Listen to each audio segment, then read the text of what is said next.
प्यारे साथियों, नमस्कार। बच्चों, हम लोग आधुनिक भारत का इतिहास पढ़ रहे थे। जो हमारा टॉपिक चल रहा था, हमारा जो सेगमेंट था, यही था आधुनिक भारत का इतिहास। और मैंने आपको बताया था कि इसे 3 डायमेंशन में पढ़ना चाहिए।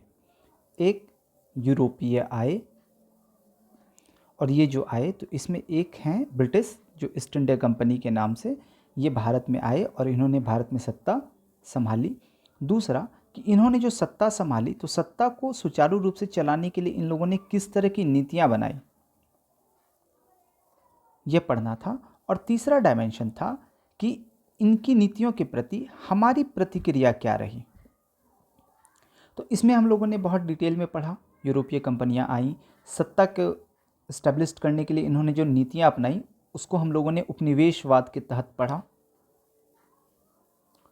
और हमारी प्रतिक्रिया यानी कि राष्ट्रवाद, हम लोग यह यूनिट पढ़ रहे थे।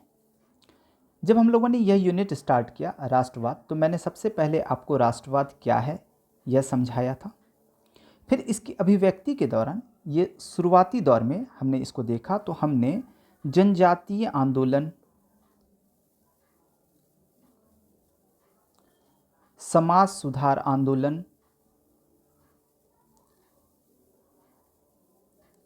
हम लोगों ने नागरिक विद्रोह या जन विद्रोह, इन सबों की चर्चा की। और इसके बाद हम लोगों ने एक और टॉपिक किया था 1857 की क्रांति। फिर हम लोगों ने एक टॉपिक स्टार्ट किया जिसमें हम भारत का स्वतंत्रता संघर्ष के तहत हम लोग पढ़ना शुरू किए। और इसमें हम लोगों ने सबसे पहले एक संस्था के बारे में पढ़ा। वह संस्था कौन थी? कांग्रेस। तो हम लोगों ने कांग्रेस के इस्टेब्लिशमेंट के बारे में पढ़ा कि यह कब इस्टेब्लिश्ड हुई। तो आपको याद होगा कि हम लोगों ने 28 दिसंबर 1885 की बात की थी। 1885 में इसका इस्टेब्लिशमेंट हुआ। हम लोगों ने इसके शुरुआती दौर के जो हैं नरम दल की जो नीतियां थी उनके बारे में चर्चा की। और इसके बाद हम लोग अगले टॉपिक की तरफ आए, वह था बंग भंग यानी बंगाल का विभाजन।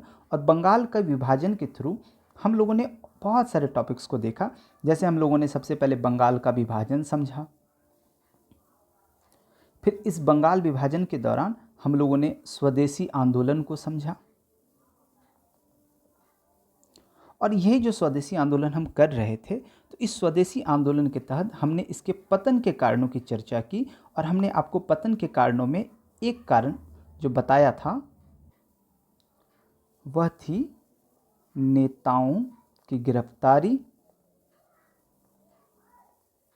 और दूसरा कारण हमने आपको बताया था फूट डालो में हमने देखा था मुस्लिम लीग को, कि कैसे अंग्रेज़ों ने मुस्लिम लीग बनवाया। और इसके बारे में हम लोगों ने पिछले वीडियो में डिटेल में चीज़ें पढ़ ली, जितना आपके एग्ज़ाम में आना चाहिए। बाकी मुस्लिम लीग के बारे में ज़्यादा पढ़ने की अगर इच्छा हो तो आपको भारत की नागरिकता छोड़ के पाकिस्तान की नागरिकता लेनी पड़ेगी। और फिर पाकिस्तान का जो सिविल सर्विसेज का एग्ज़ाम होता है आप उसको आराम से दे सकते हैं। हालांकि मुझे ऐसा लगता है कि भारत का जो सिविल सर्विसेज एग्ज़ाम है वो ज़्यादा बेहतर है। खैर, फूट डालो और राज करो की नीति यहीं तक नहीं रही। इन्होंने फूट डालना शुरू किया कांग्रेस के अंदर। कांग्रेस के अंदर कैसे? तो अंग्रेजों ने क्या किया ना, कि जो नरम दल के लोग थे इनको प्रलोभन देना शुरू किया कि हम तुमको ये दे देंगे, हम तुमको थोड़ा सीट बढ़ा देंगे। तो नरम दल उस झांसे में आ गए। और उन लोगों ने प्रलोभन क्यों दिया अंग्रेजों ने? क्योंकि गरम दल ने जो नीतियाँ अपनाई थी, जो रणनीति थी इनकी, उस रणनीति में भारत की बहुत सारी जनता, आपने देखा था, मैंने आपको सामाजिक आधार बताया था ना स्वदेशी आंदोलन का, उसमें इंक्लूड हो गए थे। तो अंग्रेज़ों को डर लगा, तो अंग्रेज़ों ने नरम दल को सपोर्ट करना शुरू कर दिया। और इस तरह नरम दल और गरम दल के बीच एक फूट शुरू हुई। और इस तरह एक टॉपिक हमारा होता है, वह है सूरत का विभाजन। सूरत का विभाजन मतलब ऐसा नहीं कि सूरत विभाजित हो गया।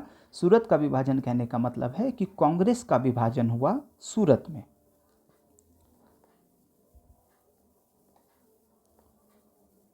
अब ये कैसे हुआ, इस टॉपिक को हम लोग थोड़ा डिटेल में पढ़ते हैं। तो आज का हमारा टॉपिक है सूरत का विभाजन। देखिए, कुछ चीज़ें तो आपको सूरत के विभाजन में डायरेक्टली पता होना चाहिए। एक तो सूरत का विभाजन कौन से साल हुआ है, तो ये साल आपको याद होना चाहिए 1907 का, ये 1907 है। दूसरा आपको याद होना चाहिए कि सूरत अधिवेशन जो हुआ इसके अध्यक्ष कौन थे, ये एकदम याद ही रहना चाहिए। और नाम आएगा आपको रास बिहारी घोष, ये आपको याद रहना चाहिए। आपको ये जो अधिवेशन हुआ इसका आपको क्रम भी याद रहना चाहिए कि कबवां कांग्रेस का अधिवेशन था, तो 23वां अधिवेशन था। और आपको याद रहना चाहिए कि इस समय वायसराय कौन है, तो वायसराय जो हैं वो हैं लॉर्ड मिंटो। ये 3 चीज़ें आपको मिनिमम याद रहनी चाहिए। आइए हम लोग अब कहानी शुरू करते हैं ताकि आपको चीज़ें और अच्छे से समझ में आ जाए।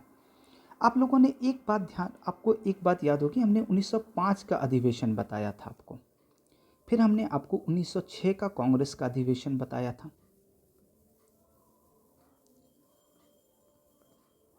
और इस अधिवेशन में ये जो 1906 का कांग्रेस अधिवेशन हुआ था, हमने आपको बताया था कि यहाँ पर इस अधिवेशन में ये जो कलकत्ता में हुआ था, आपको याद है ना, कलकत्ता में यह अधिवेशन हुआ था। और इस अधिवेशन में एक विवाद उठा। क्या विवाद उठा भैया?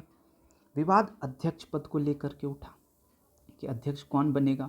तो नरम दल वाले चाह रहे थे कि उनका अध्यक्ष बने और गरम दल वाले चाह रहे थे कि उनके व्यक्ति बन जाएं। लेकिन यह विवाद कैसे समाधान इसका किया गया? तो इसका समाधान तो यही किया गया ना कि दादा भाई नौरोजी इनको अध्यक्ष बना दिया गया। ये बात आपको याद होगी। आपको यह भी याद होगा कि यहाँ पे 4 प्रस्ताव पारित हुए थे।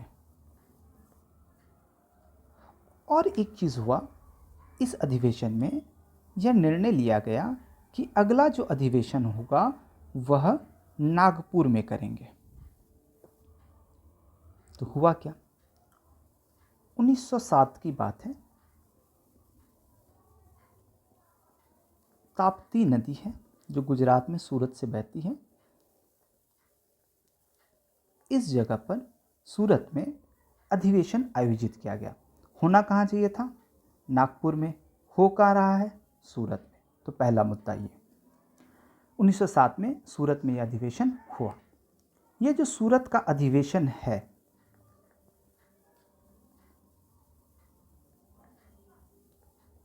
इसमें लगभग 1600 प्रतिनिधि उपस्थित थे।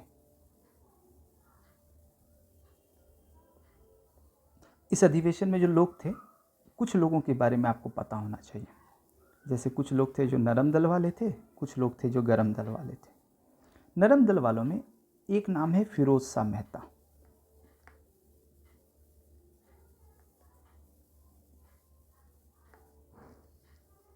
नरम दल में ही एक और नाम मिलेगा आपको, गोपाल कृष्ण गोखले।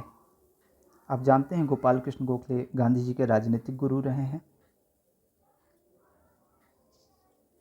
इसके बाद आपको एक और नाम मिलेगा, वह है रास बिहारी घोष, जिन्होंने इसकी अध्यक्षता की थी, जिसके बारे में मैंने आपको पहले थोड़ा सा बता रखा है।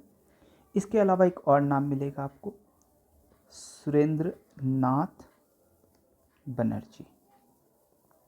ये कुछ लोग थे जो नरम दल से थे। गरम दल वाले लोगों में जो थे उसमें आपको अरविंद घोष का नाम आपको पता होना चाहिए। ये गरम दल के लोग थे।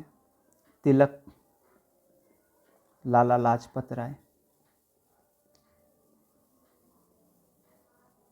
और भी लोग थे। हुआ क्या मामला? मामला ये हुआ कि जब अधिवेशन बैठा, एक अफवाह फैली। क्या अफवाह फैली भाई? अफवाह यह फैली कि वो जो 4 प्रस्ताव पहले से आए हुए हैं, ये नरमपंथी वापस लेने वाले हैं।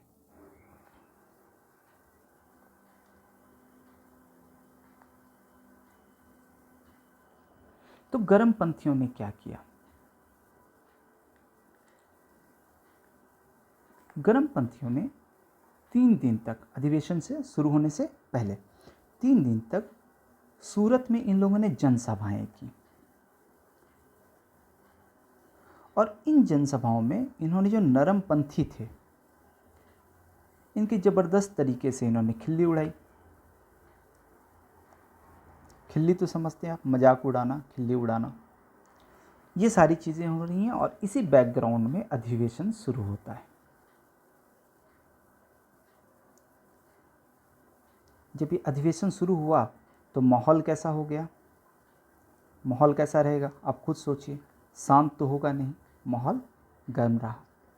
क्या क्या मुद्दे यहाँ पे रहे ये पूरा गर्म होने के माहौल? तो एक तो सबसे पहला तो वही मुद्दा था, 4 प्रस्ताव को लेकर के गर्मपंथी चाह रहे थे कि इसकी गारंटी मिले कि यह जो प्रस्ताव हैं यह वापस नहीं लिया जाएगा। दूसरा क्या है कि आपने 4 प्रस्ताव में एक आपने बहिष्कार आंदोलन वाला प्रस्ताव पढ़ा था, आपको याद अगर हो तो। बहिष्कार आंदोलन के प्रस्ताव में ना कुछ चीज़ें अस्पष्ट थी, स्पष्ट नहीं थी। क्या स्पष्ट नहीं थी? कि ये जो बहिष्कार आंदोलन है ये कहाँ चला जाए? क्या ये सिर्फ बंगाल में चलाया जाए या इसको बंगाल से बाहर चलाया जाए? नरमपंथी चाहते थे कि ये सिर्फ बंगाल में चलाया जाए और गर्मपंथी चाहते थे कि ये बंगाल से बाहर हो। गर्मपंथी तो यही चाह रहे थे। तो इस प्रस्ताव को लेकर के, यह वाला जो प्रस्ताव था, इसको लेकर के अस्पष्टता का अभाव था।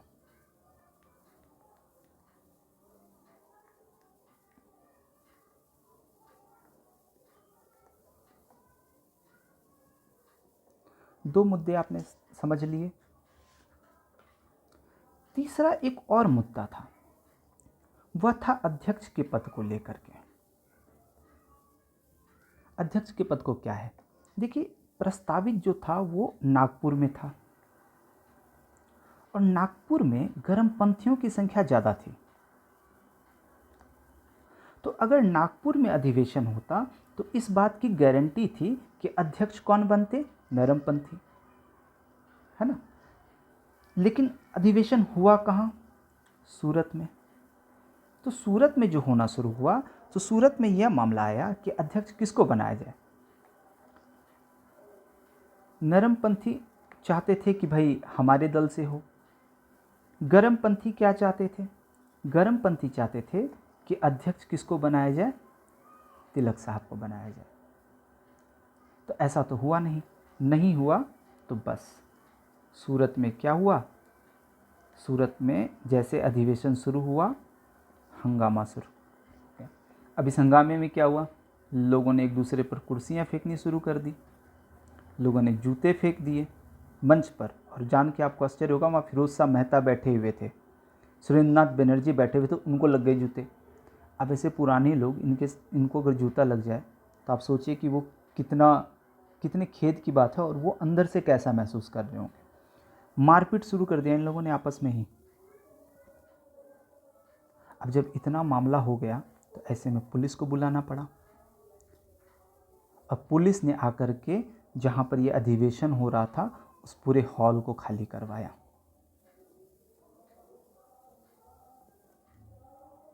मामला यहाँ तुल पकड़ा। तिलक साहब ने क्या किया?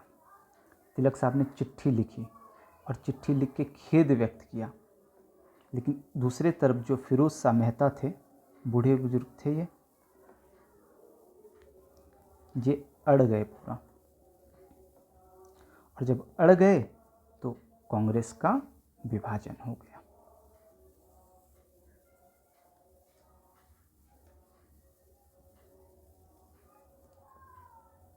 अब कांग्रेस का विभाजन होने के बाद सरकार को भी मौका मिल गया। तो देखिए क्या हुआ कांग्रेस के विभाजन होने के बाद। एक तरफ तो नरम दलियों के पास चली गई कांग्रेस, तो इन्होंने क्या किया? 1908 में इन्होंने इलाहाबाद में एक सम्मेलन बुलाया। याद रखिएगा, ये अधिवेशन नहीं है। इलाहाबाद, जिसको आप प्रयागराज के नाम से जानते हैं आजकल, यहाँ पर एक सम्मेलन बुलाया और सम्मेलन में इन लोगों ने निर्णय लिया कि हम लोग नया संविधान बनाएंगे कांग्रेस का, हम लोग नई नियमावली बनवाएंगे। और 1908 में ही दिसंबर के महीने में मद्रास में जब इनका अधिवेशन हुआ, मद्रास के अधिवेशन में इन लोगों ने इसको अनुमोदित कर दिया। लेकिन हुआ क्या इतना करने से? इन सब के करने से कोई फायदा नहीं हुआ, क्योंकि कांग्रेस कमजोर हो गई। क्यों कमजोर हो गई कांग्रेस? क्योंकि जो नेतृत्व सही मायने में संभाल रहे थे वो तो गरम दल के लोग थे, युवा उनसे जुड़े हुए थे।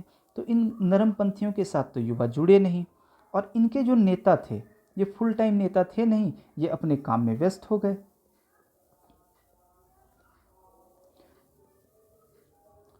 तो इस तरह कांग्रेस यहाँ पे कमजोर होगी। दूसरी तरफ गरम पंथियों के साथ क्या हुआ उसको भी देख लेते हैं। गरम पंथियों में जो लोग थे, पुलिस को मौका मिल गया, पुलिस ने तिलक साहब को उठाया, इनको 6 वर्ष के लिए जेल कर दिया। 6 वर्ष के लिए जेल, और इनको जेल कहाँ पहुँचाया? मांडले जेल। याद रखिएगा, ये सब पीटी में क्वेश्चन पूछते हैं। दूसरा नाम आपको अरविंद घोष, इनके बारे में भी आपने पढ़ रखा है। इनको भी क्या किया कांग्रेस ने? गिरफ्तार कर लिया, और गिरफ्तार करके फिर बाद में ये छूटे तो ये फिर पांडिचेरी चले गए, और पांडिचेरी जा कर के इन्होंने क्या किया? संन्यास ले लिया। लाला लाजपत राय ये अमेरिका चले गए, और फिर ये 1909 में वापस आए। उसके बारे में फिर हम लोग आगे बात करेंगे, लाला लाजपत राय के बारे में। तो सूरत का अधिवेशन कुल मिला के यही था। ये पूरी कहानी आपको समझ में आ गई होगी, ऐसी मैं उम्मीद करता हूँ। लेकिन हम लोग तो बंगाल का विभाजन भी देख रहे थे, तो एक बार बंगाल को थोड़ा सा और आगे लेके चले जाते हैं। बीच में कुछ चीज़ें थोड़ी सी रह गई हैं, उसको मैं बंगाल के विभाजन के बाद कर दूंगा। देखिए आगे चल के ना दिल्ली दरबार लगा। यह लगा 1911 में। किसके समय हुआ? वायसराय कौन थे? Lord Hardinge. इनके समय ये दिल्ली दरबार लगा। ये जो 1911 में दिल्ली दरबार हुआ ये थर्ड था। इससे पहले 2 दिल्ली दरबार लगे थे, उसके बारे में थोड़ा मैं यहीं बता देता हूँ आपको। पहला जो दिल्ली दरबार था वो 1877 में लगा था, और इस समय जो थे गवर्नर वो लॉर्ड लिटन थे। इस अधिवेशन की विशेषता क्या थी? इस दरबार की, पहला जो दिल्ली दरबार लगा था इसमें क्या था? इसमें यह हुआ था कि जो महारानी विक्टोरिया थी, इनको भारत की साम्राज्ञी घोषित किया गया था। भारत की साम्राज्ञी घोषित किया गया था। साथ ही इसमें इनको कैसरे हिंद की उपाधि दी गई थी। सेकंड जो दिल्ली दरबार लगा था यह 1903 में लगा था। लॉर्ड कर्जन उस समय थे, और इसमें क्या करना था? इसमें जो सम्राट एडवर्ड 7 इनकी ताजपोशी की घोषणा करनी थी इनको।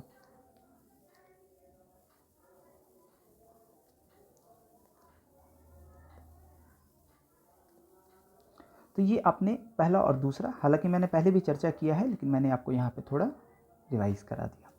ये जो दिल्ली दरबार हुआ था यह 12 दिसंबर 1911 दिल्ली में लगा था। बुराड़ी जगह आपने सुन रखा है, वहीं पे हुआ था ये। इसमें क्या हुआ? तो इस दरबार में सम्राट जॉर्ज 5 अपनी पत्नी महारानी मैरी के साथ आए थे, और इनके स्वागत के लिए दरबार लगाया गया था। ये वही समय है जब मुंबई में, आपने गेटवे ऑफ इंडिया का नाम सुना है ना, ये वही समय है जब इन लोगों ने जब बनवाया था, ताकि ये जो आए दूर से तो उनको मुंबई दिख जाए। इस अधिवेशन की कुछ बातें मैं आपको यहाँ बंगाल विभाजन से रिलेटेड बता देता हूँ। इस अधिवेशन में बंगाल विभाजन को रद्द करने की घोषणा की गई। इसमें कहा गया कि बंगाल विभाजन हम क्या करेंगे? रद्द कर देंगे। तो फिर बंगाल के साथ क्या होगा? तो इन लोगों ने बंगाल को फिर डिवाइड किया दूसरे तरीके से। कैसे किया? तो इन लोगों ने सिलहट का इलाका प्लस असम को मिलाकर के एक स्टेट बनाया। फिर इन्होंने बिहार और उड़ीसा को मिलाकर बिहार राज्य बनाया, और फिर जो रेस्ट रह गया वो बंगाल रह गया। इसी अधिवेशन में इसी दरबार में, जो दरबार का आयोजन हुआ, इसी में यह निर्णय लिया गया कि जो कैपिटल होगा वो कौन होगा, दिल्ली। मज़े की बात देखिए, दिल्ली को इन्होंने राजधानी बनाने से पहले यह डिसाइड किया था कि हम पटना को राजधानी बनाएंगे, लेकिन पटना राजधानी नहीं बन पाई। उसकी अपनी एक कहानी है, उस पर कभी हम लोग बाद में चर्चा करेंगे। तो आज हम लोगों ने सूरत का विभाजन और दिल्ली दरबार से रिलेटेड बंगाल के विभाजन, इन सारी चीज़ों को देख लिया। अब ये देखिए साल कौन सा है, 1911 बंगाल विभाजन रद्द होने का, और सूरत का विभाजन कब हुआ है, 1907। इस बीच में क्या हुआ, यानी 1907 के बाद 1911 में बंगाल विभाजन रद्द होता है, और 1916 यहाँ तक आकर के 1916 में एक अधिवेशन होता है, लखनऊ का अधिवेशन। उस अधिवेशन में आकर के फिर कांग्रेस एक होती है, लेकिन इस बीच चूंकि नेतृत्व नहीं है, तो इस बीच आप देखेंगे कि हमारे भारत में और भारत से बाहर भी क्रांतिकारी गतिविधियां बढ़ जाती हैं।